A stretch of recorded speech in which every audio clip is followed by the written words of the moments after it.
గణేశాయ నమః, గాయత్రీదేవ్య నమః, మహాసరస్వతి నమః, వారాహి పరాంబికాదేవ్యే నమో నమః. అయితే భగవతానుగ్రహం చేత జూలై 15వ తారీఖు నుంచి జూలై 23వ తారీఖు గురువారం వరకు కూడా వారాహి నవరాత్రములు వస్తున్నాయి. దీనిని మనం గుప్త నవరాత్రులు అంటూ ఉంటాం.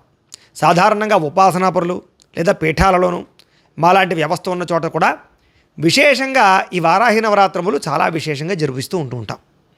అయితే సాధారణంగా ప్రస్తుత కాలంలో చాలామంది ఈ వారాహి అమ్మవారిని ఆరాధన చేయడం కానీ లేదా వారాహి అమ్మవారిని పూజించడం కానీ అర్చించడం కానీ చేస్తూ ఎన్నో అద్భుతమైనటువంటి జీవితంలో ఉండేటటువంటి సమస్యలన్నీ పోగొట్టుకుంటూ ఉన్నారు.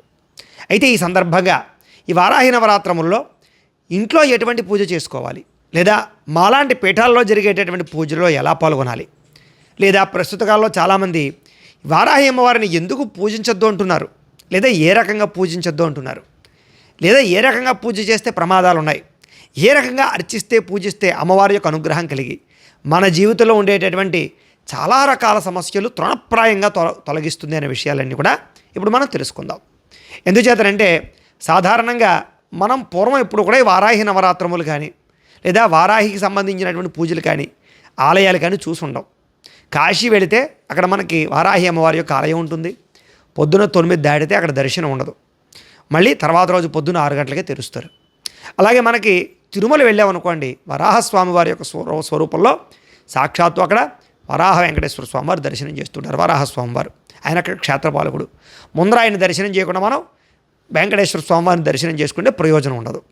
ఇలాగా చాలా అరుదుగా ఉండే ఆలయాలే తప్ప ఎక్కడ పడితే అక్కడ ఆలయాలు కానీ పూజలు కానీ ఉండేవి కావు.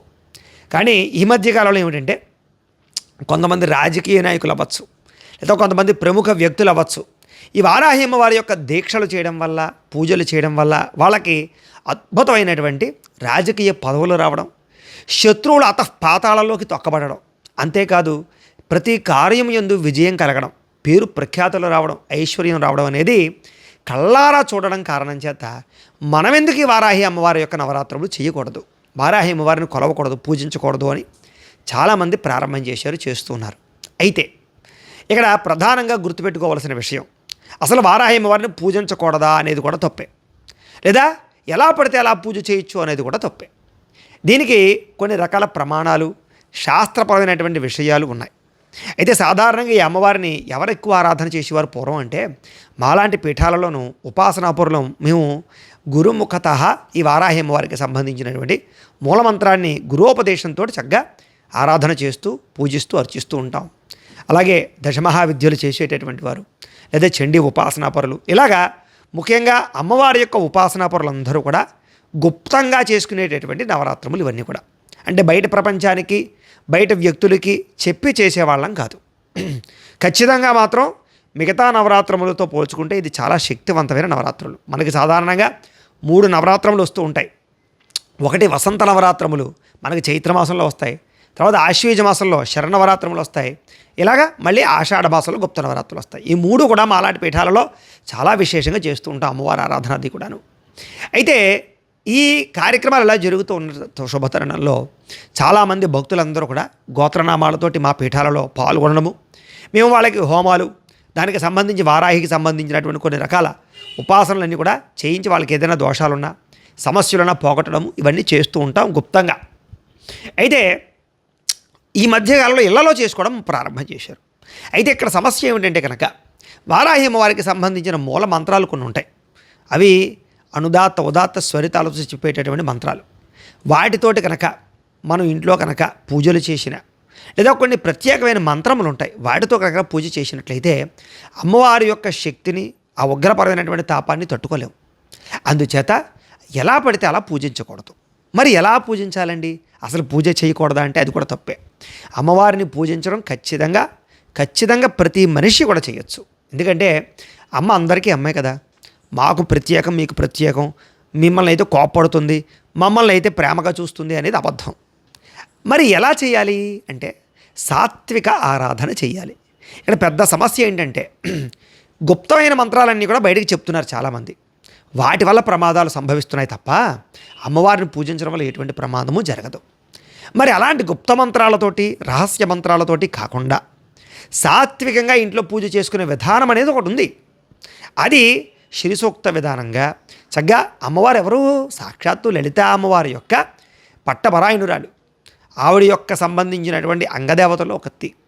ఈవిడ ఈ యొక్క సైన్యాధ్యక్షురాలు అవుతుంది లలిత అమ్మవారికి సంబంధించి. బండాసురునేది సంహరించడానికి లలిత అమ్మవారి ఈవిడికి ఆజ్ఞాపన చేస్తే ఆవిడ వెళ్ళి మొత్తం సంహరించేసి వచ్చేసింది. అంచేత లలిత అమ్మవారి యొక్క స్వరూపంగానే మనం భావించవచ్చు. అంచేత ఇంట్లో పూజ చేసుకోవడం తప్పేమీ కాదు. ఎలా చేసుకోవాలి అంటే శ్రీసూక్త విధానంగా సాత్వికంగా చక్కగా పులిహారం అదే బెల్లం పానకం పళ్ళు నైవేద్యం పెడుతూ నవరాత్రములు చేసుకోవడం తప్పేమీ కాదు. ఆ రకంగా ఇంట్లో పూజ చేసుకోవడం అనేది చాలా విశేషం. అయితే ఇక్కడ 2 రకాలుగా ఈ నవరాత్రములు ఎలా ఉపయోగించుకోవాలో మీకు చెబుతాను ఇప్పుడు. తద్వారా మీకు ఎలా బాగుంటే అలా చేసుకోండి. ఒకటి, మీరు ఇంట్లో చేసుకోవడానికి నేను శ్రీసూక్త విధానంగా అమ్మవారికి ఇంట్లో ఎలా పూజ చేసుకోవాలో చక్కగా వీడియోగా తయారు చేసి ఆ వీడియోకి సంబంధించినటువంటి లింకు మీకు కింద డిస్క్రిప్షన్లోనే ఇవ్వడం జరుగుతుంది, పైన ఇక్కడ ఐకార్డులో ఇవ్వడం జరుగుతుంది, లేదా ఈ వీడియో పూర్తయిపోయిన తర్వాత చివర ఎండ్ వీడియోగా ఆ వీడియో కూడా వస్తుంది.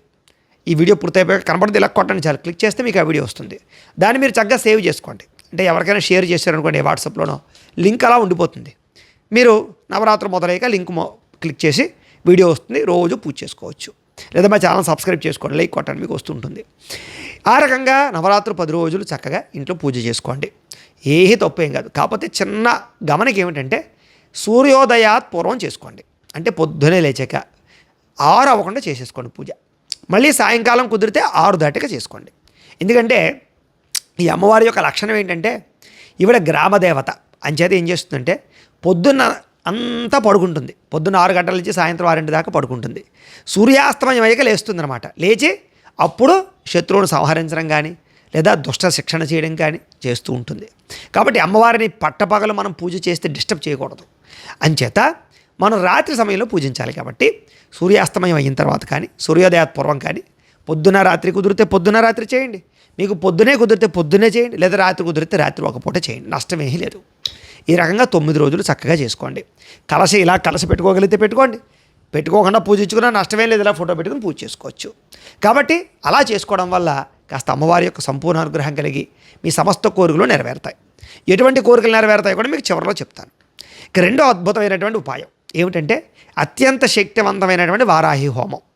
అది మాలాటి పీఠాలలోనే చేయాలి, శాస్త్ర ప్రమాణంగా చేయాలి. దానికి చాలా జాగ్రత్తలు ఉంటాయి. ఇప్పుడు కరెంటుని ఎవరు పడితే వాళ్ళు మనం ముట్టుకోకూడదు. దానికంటూ అనుభవం ఉన్నవాళ్ళు చెప్పులు వేసుకుని సరైనటువంటి పట్టకారు దానికి సంబంధించిన గ్లౌజులు పట్టుకున్న వాళ్ళకి ఏమీ షాక్ కొట్టదు. అదే తడి కాళ్ళతోటి తడి చేతులతోటి చెప్పులు లేకుండా ఇష్టం వచ్చినట్టు మనం కరెంటు వైర్లు ముట్టుకున్నాం అనుకోండి, బతకం మనం. అలాగే ఈ అమ్మవార్లు కూడా అంతే. దానికి కొన్ని నియమ నిష్టలు చెప్పారు. ఆ రకంగా పూజించింది అనుకోండి, అమ్మవారు వెంటనే అనుగ్రహించి కోరికలు కూడా తృణప్రాయంగా తీరుస్తుంది. అంచేత మా పీఠంలో ఆ రోజు చక్కగా 15వ తారీఖు నుంచి 23వ తారీఖు దాకా కూడా గుప్త నవరాత్రులు అంటే ముఖ్యంగా వారాహి నవరాత్రి మహోత్సవం సందర్భంగా వారాహి హోమాన్ని చేస్తూ ఉన్నాం. ఏం చేస్తాం మేము ప్రతిరోజు? విఘ్నేశ్వర పూజ, పుణ్యాహవాచనము, వారాహి అమ్మవారికి సంబంధించినటువంటి సర్వతోభద్ర మండపం అని ఉంటుంది. ఆ మండపంలో అమ్మవారిని ఆరాధన చేసి ఆవాహన చేసి చక్కగా మూలమంత్రంతో ఈ యొక్క జపములు చేసి అభిషేకాలు చేసి అలాగే ప్రతిరోజు కూడా హోమం కూడా చేయడం జరుగుతుంది. వారాహి హోమం చేయడం జరుగుతుంది. ఇలాగే 9 రోజులు చేస్తామన్నమాట. చేసి ఇలాంటి యంత్రం ఉంటుందన్నమాట, వారాహి యంత్రం అంటారు దీన్నే. ఈ వారాహి యంత్రాన్ని మేము ఏం చేస్తామంటే అమ్మవారి దగ్గర పూజలో పెడతాం. అలాగే వీటిని కరుంగుళీమాలలు అంటారు. ఈ మధ్య అందరూ వేసుకుంటున్నారు, మీకు తెలుసు. కానీ మేము ప్రత్యేకంగా ఇలాంటి సర్టిఫికెట్తో కూడుకున్నటువంటి కరుంగుళీమాలలు ప్రత్యేకంగా తెప్పించడం జరిగింది. ఈ కరుంగుళీమాలని కూడా అమ్మవారి దగ్గర పెట్టి, ఈ యంత్రాన్ని కూడా అమ్మవారి దగ్గర పెట్టి, వీటికే జపాలు హోమాలన్నీ కూడా చేయించి ఆ యంత్రాన్ని ఈ కరుంగుళీమాలని కూడా మీకు ప్రసాదంగా పంపించడం జరుగుతుంది. ఎవరైతే ఆ యొక్క యంత్రాన్ని ఇంట్లో పెట్టుకుంటారో పూజా మందిరంలో కానీ, వ్యాపారాలు జరిగే చోట కానీ, వ్యాపార స్థలాల్లో కానీ, ఆఫీసుల్లో కానీ ఎక్కడైనా పెట్టుకోవచ్చు. అలాగే ఈ కరుంగుళీమాలు ఎవరైతే ధరిస్తారో వీళ్ళందరికీ కూడా అమ్మవారి యొక్క అనుగ్రహంతో శత్రు సంహారం జరుగుతుంది. అంటే మనల్ని ఎవరైనా పాడు చేయాలనుకుంటున్నారనుకోండి, వెంటనే వాడే పాడైపోతాడు. అలాగే ఎవరైనా మనకి తెలియకుండా వెన్నుపోటు పడవాలనుకున్నా వాడు నాశనం అయిపోతాడు. కోర్టులో విజయాలు కలుగుతాయి. పోలీస్ కేసుల నుంచి బయటపడగలుగుతారు. ముఖ్యంగా భూమికి అమ్మవారికి చాలా సంబంధం ఉంది. భూ వివాదాలు పరిష్కారం అవడం అంటే ఏదైనా ఆస్తి తగాదాలున్నా, భూ తగాదాలున్నా, కొంతమంది భూమి కొనుక్కోవాలనుకుంటారు, సరైన ప్లేస్లో భూమి దొరకదు, లేదా సరైన రేట్లో భూమి దొరకదు. అలాంటి వాళ్ళకి చక్కని భూమి దొరుకుతుంది గృహం కట్టుకోవడానికి, వ్యాపారాలకి, అన్నిటికీ కూడా. అంతేకాదు ఇల్లు కట్టుకోవాలనుకుంటారు చాలామంది, అవ్వదు వాళ్ళకి. ఈ పూజలో పాల్గొన్న వాళ్ళు అది జరుగుతుంది. గృహయోగం లభిస్తుంది. ఆస్తులు సంక్రమింపజేస్తాయి. పెద్దల నుంచి ఆస్తులు సంక్రమించేటటువంటి ఏమైనా ఆటంకాలు కలిగితే అవి రావడం, పార్టీషన్లు జరగడం, అన్నదమ్ములతోటి అక్క చెల్లెళ్ళతోటి వివాదాలు ఉంటే భూ వివాదాలు, ఆస్తి వివాదాలు పరిష్కారాలు అవ్వడం, ఇలాగా పెద్ద పెద్ద మానసిక క్లేశానికి గురి చేసే సమస్యల నుంచి తొందరగా బయటపడిపోతారు. అంతేనా అంటే కాదు, ఇది చాలా ముఖ్యం వ్యవసాయదారులకి. వ్యవసాయంలో నష్టాలు వస్తూ వ్యవసాయాలు సరిగా పంటలు పండక ఇబ్బందులు పడే వారందరికీ ఈ అమ్మవారి పూజ చాలా బాగా పనిచేస్తుంది. అంతేనా అంటే కాదు, అనారోగ్య సమస్యలతో బాధపడే వారికి, రక్త సంబంధ దోషాలు, షుగర్లు, బీపీలు, థైరాయిడ్లు, క్యాన్సర్లు, మృత్యుపరమైనటువంటి దోషాలు తొలగించడంలో అమ్మవారు చాలా అద్భుతంగా పనిచేస్తుంది. అంతేకాదు వాహన ప్రమాదాలు జరగనివ్వకుండా కాపాడుతుంది మనల్ని. అలాగే ఎవరైనా సరే మన డబ్బు కాజేసి ఇవ్వకపోతే ఆ డబ్బులు చేతికి అందడం, మొండి బాకాయలు వసూలవ్వడం, అప్పుల బాధ నుంచి బయటపడడం, రుణ విముక్తి కలగడంతో పాటుగా ఐశ్వర్యం కలుగుతుంది. ముఖ్యంగా వివాహాది శుభకార్యాల కోసం ప్రయత్నం చేసేవారికి, అలాగే సంతానం కోసం ప్రయత్నం చేసేవారికి చాలా త్వరితంగా అమ్మవారు అనుగ్రహిస్తుంది. అలాగే భార్యాభర్తలు దెబ్బలాడుకుంటూ ఉన్నా, పిల్లలతో సమస్యలు వచ్చినా, విదేశాలకు వీసాలు రాకపోయినా, ముఖ్యంగా విదేశీపరమైనటువంటి ప్రాంతాలకి తిరగడానికి, ఎందుకంటే భూమికి సంబంధించినటువంటి అధిష్టాన దేవత అమ్మవారు. భూచక్రంలో ఎక్కడికి వెళ్ళాలన్నా చూడండి, అమ్మవారు చూడడానికి వరాహ రూపం ఎలా ఉంటుంది, భూమిని ఎత్తుతూ ఉంటుంది, భూమి తిరుగుతూ ఉంటుంది. అంచేత భూమండలంలో ఉండేటటువంటి సర్వమండలాలు కూడా సర్వభూముల యొక్క అధిష్టాన దేవత కాబట్టి మనం భూమండలంలో ఎక్కడికి వెళ్ళాలన్నా, ఏ దేశం వెళ్ళాలన్నా కూడా అమ్మవారికి పూజించినట్లయితే, ఈ పూజలు పాల్గొన్నట్లయితే విదేశీయాన యోగ్యత, విదేశాల్లో ఉండేవారికి గృహయోగము, భూయోగము, ఉద్యోగ ప్రాప్తి, నిరుద్యోగులకు ఉద్యోగ అవకాశాలు, ప్రభుత్వ ఉద్యోగ అవకాశాలు, పర్మనెంట్ అయ్యే అవకాశాలు, ప్రమోషన్లు, ఇంక్రిమెంట్లు, ఇవన్నీ కూడా ఈ సంకల్పాలలో చెప్పడం జరుగుతుంది. ఎవరైతే ఈ యొక్క వారాహి నవరాత్రముల్లో మేము చేసేటటువంటి ఈ యొక్క పూజల్లో గోత్రనామాలతో పాల్గొంటారో వాళ్ళందరికీ కూడా అతి త్వరితంగా ఫలితం కనపడుతుంది. పెద్దగా ఎక్కువ సమయం అవసరం లేదు, ఎందుకంటే అమ్మవారి యొక్క శక్తి అంత విశేషం. కాబట్టి ఎవరైనా సరే ఈ పూజలో పాల్గొనాలనుకునే ఉద్దేశం ఉన్నటువంటి వారు చక్కగా ముందుగానే మీ గోత్రము, మీ పేర్లు, మీ ఇంట్లో వాళ్ళందరి పేర్లు, మీ వ్యాపార సంస్థల పేర్లు మాకు వాట్సాప్ పెట్టేయండి. అంతేకాదు మీ అడ్రస్ కూడా మాకు చక్కగా వాట్సాప్ పెట్టండి. పెడితే మేము చక్కగా ఈ 10 రోజులు కూడా మీ గోత్రనామాలతో అన్ని రకాల పూజలు, హోమాలు నిర్వర్తింపజేసి ఈ యొక్క చక్కని ఈ యొక్క కరుంగులిమాలని, ఆ యంత్రాన్ని, ప్రసాదాలని మీకు చక్కగా కొరియర్ చేయిస్తాం. ఈ పూజ అయిన తర్వాత చాలా త్వరితంగా మీ సమస్యలన్నీ పోవడం ఖాయం. అంత శక్తి ఈ నవరాత్రంలో చేసే పూజకు ఉంది. కాబట్టి ప్రతి ఒక్కరూ కూడా ఈ అద్భుతమైన అవకాశాన్ని మాత్రం సద్వినియోగపరుచుకునే మాత్రం ప్రయత్నం చేయండి. దీనికి రుసుము కూడా ఎంతో కాదు, 2000 రూపాయలు మాత్రమే. అంతేకాదు మామూలు రోజుల్లో అయితే చేసేటటువంటి పూజలు వీడియోలు తీయకపోయినా మీకు పూర్ణాహుతి రోజు చక్కగా చేసేటటువంటి కార్యక్రమం అంతా కూడా వీడియో తీసి దాని లింక్ కూడా మీకు వాట్సాప్ ద్వారా పంపిస్తాం. అది కూడా మీరు చక్కగా చూసుకోవచ్చు. తద్వారా మీ అందరికీ కూడా అమ్మవారి యొక్క అనుగ్రహం సంపూర్తిగా కలగాలి అని, మీ అందరూ కూడా సకలేశ్వరి భోగభాగ్యాలు కలగాలి అని ఆశిస్తూ, మొట్టమొదటిది ఏమిటంటే మీ ఇంట్లో పూజ చేసుకోవాలనుకున్న వారు మీకు ఇక్కడ ఇస్తున్న లింకుల ద్వారా, కింద ఇస్తున్న లింకుల ద్వారా వీడియో చేసుకోండి. అంతేకాదు మేము చేసే పూజలో పాల్గొనడం చాలా చాలా విశేషము. సంవత్సరానికి ఒక్కసారి మాత్రం ఈ అవకాశం వస్తుంది. కాబట్టి ప్రతి ఒక్కరు కూడా ఈ అవకాశాన్ని సద్వినియోగపరుచుకునే ప్రయత్నం చేయండి అని మరొక్కసారి మీ అందరికీ కూడా తెలియజేస్తూ, మళ్ళీ మనం అద్భుతమైనటువంటి వీడియోలో కలుసుకునే ప్రయత్నం చేద్దాం. స్వస్తి.